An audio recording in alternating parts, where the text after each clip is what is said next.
Boa noite. Meu nome é Lúcia Helena, eu sou moradora da freguesia Jacarepaguá, membro da AMAF e membro do Fórum de Mobilidade Urbana. Jacarepaguá, eu moro desde 2 anos de idade. Como o senhor falou, multiplicou por 180, né? Eram sítios, agora são prédios, e muita gente se mudou, e o transporte, ele continua o mesmo. Ele já não atendia antes, e ele continua não atendendo. Então, os problemas são os seguintes: eles reduziram os bancos para que as pessoas, coubesse mais pessoas no corredor. E as pessoas são mais obesas, e é muito difícil. Nem todas as pessoas, embora a mídia tenha feito essa campanha de solidariedade, não são solidárias, não é porque não sejam solidárias, porque estão cansadas. Então, o número de idosos, o país é um país de idosos, aumentou, aqueles 4 na frente, 4 atrás, não resolve. Tem idoso andando em pé. A questão da acessibilidade, o ônibus para, o motorista desce, coloca, quando não enguiçou, e isso o tempo está rodando, as pessoas vão para o trabalho. As pessoas colocam os seus pertences no chão, porque não tem bagageiro. O frescão, depois desse movimento aí, é interessante que o preço da passagem voltou a R$ 2,75, mas o frescão não. O frescão que era 11 passou a 12, e o que era 10 passou a 11, e o que era 12 passou a 13. Um absurdo total. É o transporte mais caro que tem no Rio de Janeiro. E tem uma questão também que, na volta para casa, os ônibus começam a ser recolhidos 20 e 30. Mas tem gente estudando. E nós sofremos com um apagão cultural, não temos teatro. Então, se a gente quiser ficar na cidade, não tem, cada um dá o seu jeito, paga táxi. Quer dizer, nós, em Jacarepaguá, nós sofremos com exclusão social. Além da linha amarela, que é a outra opção, que a gente tem que pagar 5, se quiser pegar um táxi, 5 para ir, 5 para voltar. Quanto que nós podemos disponibilizar dos nossos salários para ter acesso ao que todo mundo tem?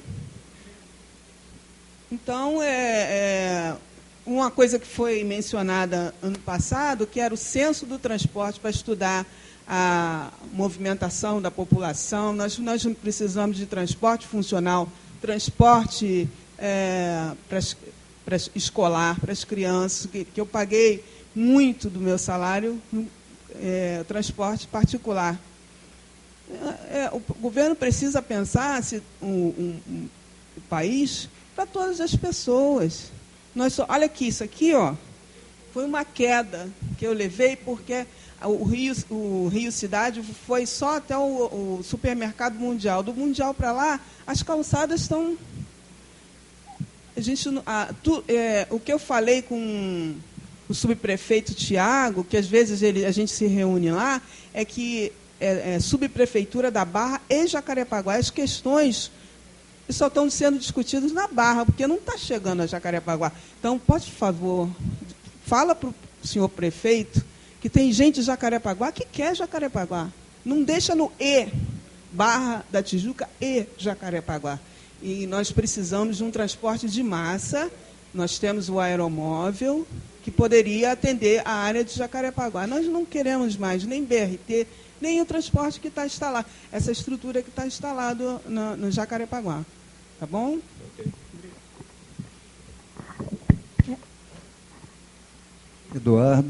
Eduardo, eu conheci ele lá no Centro de Controle Operacional, junto com o Afonso, fomos muito bem recebidos lá, e a impressão que a gente tem é que estão à disposição para qualquer questionamento, né? Aqui, essa palestra, pelo anunciado dela, ela tinha um foco, né? Agora, essa saída do foco é a necessidade que a gente constata aqui no fórum, em outros locais, né? A falta de diálogo com os governos. Não é só com a prefeitura, não. Com o governo do Estado também. Porque se houvesse esse diálogo, a grande maioria dos problemas não aconteceriam, né? Então, depois que surgiu, eu, por exemplo, sou formado na minha época, eu não conhecia o termo mitigar. Quer dizer, as coisas eram feitas e funcionavam, né? A partir do momento que surgiu o termo, você faz e depois alguém vem com uma perspectiva de mitigar, que não seria o correto. Mas na visita que eu tive lá, uma coisa chamou muita atenção. O Afonso que deu essa informação, que o projeto do BRT, e eu estou saindo do foco também, aproveitando, ele está previsto uma demanda de 45 mil usuários sentido horário, e que atualmente você tem 1.300. Né? E agora a constatação que a gente faz é o seguinte: num projeto de 45 mil e numa situação real 1.300, quer dizer, não poderia acontecer o que a gente vê, que é a superlotação, né, nesses modais. A pergunta que eu faço: por que isso? Está faltando equipamento? Por que a lotação? Aliás, não é nem lotação, tem visto pelo Facebook fotografias com superlotação, né? Qual a motivação disso, visto que ainda está muito aquém do projeto que determinou que seria esse modal? Quando ele falou 45 mil, ele estava dando o exemplo máximo de um corredor de BRT, que não é o caso do corredor Transoeste. O corredor Transoeste só tem uma faixa, a ultrapassagem é só feita nas estações, e ele é um corredor que foi falado lá, que é um corredor pendular, né? As pessoas de manhã saem da Zona Oeste, vão, Zona Oeste eu digo Santa Cruz, Campo Grande, Guaratiba, Sepetiba, e vão para Recreio Barra da Tijuca, e de noite eles voltam. Com isso você precisa ter, como esse movimento é pendular, você precisa ter mais ônibus para poder pegar as pessoas. Além disso, você precisa ter pontos que hoje já existem no Terminal Alvorada, Estação Magarça, Estação Pingo d'Água, e vai ter na Estação Mato Alto de alimentadores ao lado da estação de BRT para fazer essa integração. Então, a Secretaria de Transportes está estudando algumas ações no corredor Transoeste para que possam minimizar esse problema da superlotação. Lá eu acho que ele falou, não lembro se para todos, mas que estavam chegando mais ônibus, e vai ter que acontecer aí um pacote de investimentos, provavelmente no início do ano que vem, para fazer essa melhoria dessa ligação alimentador com a estação do BRT. É muita gente chegando, e você tem que ter muito ônibus parado para levar. O Terminal Alvorada, você chegou a dar uma olhada lá, você vê que tem lugar para os ônibus ficarem parados, para no horário de pico sair um ônibus atrás do outro. Nas estações onde você tem integração forte com esses alimentadores, você não tem. Então você acaba tendo que esperar um ônibus chegar para poder encher e seguir. Ou ele já vem cheio, por isso que tem aqueles diversos serviços. Com certeza, chamando o Maiolino aqui, ele falaria no detalhe quais são os pontos e quais são os percentuais que estavam esperados e o porquê disso tudo. Ok? Espero ter respondido. Boa noite. Tá ligado? Boa noite. Meu nome é Fábio, assessor parlamentar, e primeiro queria pedir permissão para fazer um exercício aqui de imaginação. Depois queria contribuir fazendo um panoramazinho e depois fazendo uma pergunta para o engenheiro Eduardo.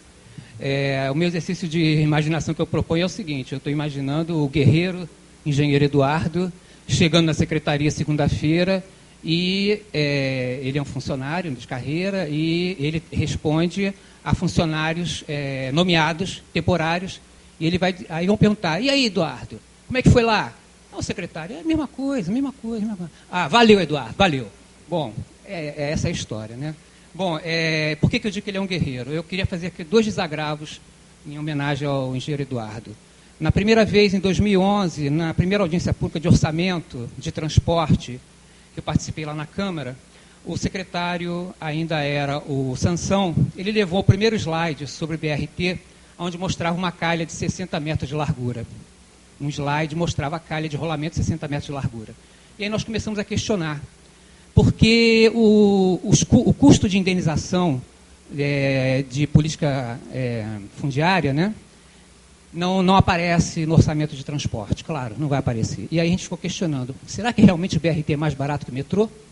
Ou que pré-metrô, que usa uma calha de rolamento de 15, no máximo 20 metros?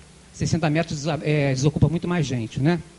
E aí em 2012 chegou o mesmo slide com o número retificado para 40 metros. Aí já era o batalhador doutor Eduardo, o engenheiro Eduardo Fagundes, que comparecia na audiência pública. Maiorino também foi uma delas. Já estava mudado para 40 metros. E aí vai se driblando os questionamentos da classe especializada que não está concordando com isso. O outro desagravo que eu quero fazer em favor do engenheiro Eduardo é que ele tem razão. Na década de 80, 70, 80, Brizola contratou Jaime Lerner. Jaime Lerner fez a primeira pesquisa, depois de décadas, de pesquisa de origem e destino no Rio de Janeiro, e descobriu que existem corredores transversais na cidade que são muito rentáveis, muito rentáveis. Por exemplo, Barra Galeão. Barra Galeão rende bilhões, pode render bilhões. Vai ter pedágio, como o Transolímpico vai ter pedágio. E quem é o grande beneficiário das trens? Rio Ônibus. Aí agora vem o panorama que eu quero fazer. Engenheiro Eduardo, a Rio Ônibus é anunciante da UITP. A FETransport também. A Supervia, o metrô, são todas associadas ao UITP. E a UITP diz lá no site deles, que está em inglês, está em francês e alemão, diz o seguinte: VLT tem capacidade maior que de BRT. Então eu estou retificando o que o senhor falou aqui. VLT tem capacidade maior que BRT. Está lá no site daquela que tem anúncios da Rio Ônibus no seu site internacional. A Rio Ônibus anuncia no site. Bom, outra retificação que eu quero fazer é o seguinte.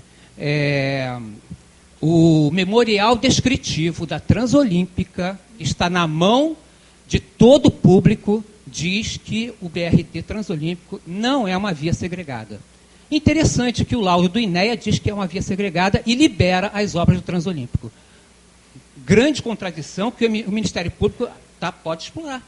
Pode explorar, porque o primeiro quesito que o INEA se refere para liberar as obras é que diz assim, é uma via segregada de segurança.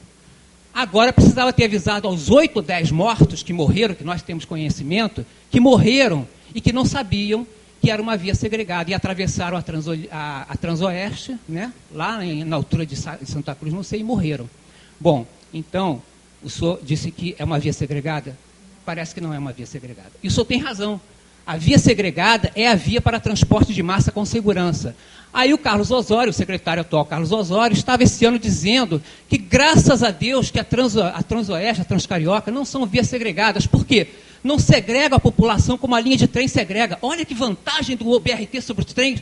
Meu Deus, isso é fazer a cabeça do povo. Segregação social é uma coisa, segregação de segurança de transporte é outra. Confusão da opinião pública para implantar o seu projeto. E quem são os grandes beneficiados? A Transcarioca vai render bilhões com pedágio. E quem é que vai usar a Transcarioca? Os munícipes do futuro município da Barra, que talvez ele se emancipe do Rio de Janeiro, e que precisam estar toda hora no Galeão. Então a Transcarioca tem uma grande função. Então vai ser um legado. Agora a Transolímpica, me desculpe, eu não vejo legado. A minha pergunta para o engenheiro Eduardo o senhor está escrevendo o seu currículo, e eu acho que vai ser muito bonito.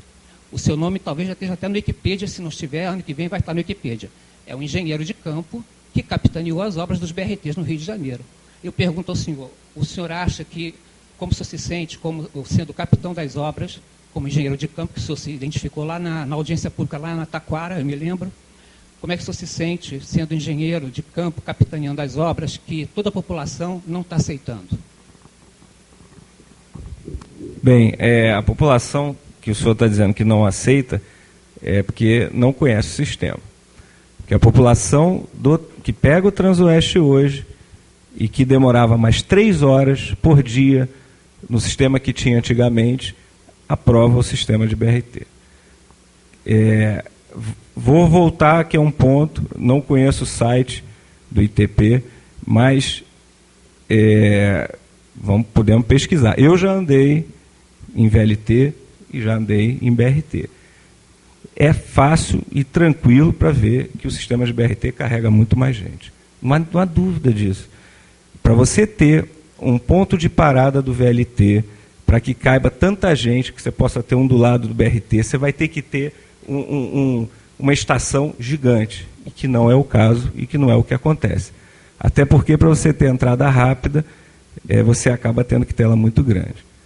Então, não acontece isso. O BRT tem maior capacidade, sim. Até porque a gente tem ônibus articulados, possivelmente posso colocar ônibus biarticulados, que chegam a quase 300 pessoas cada ônibus.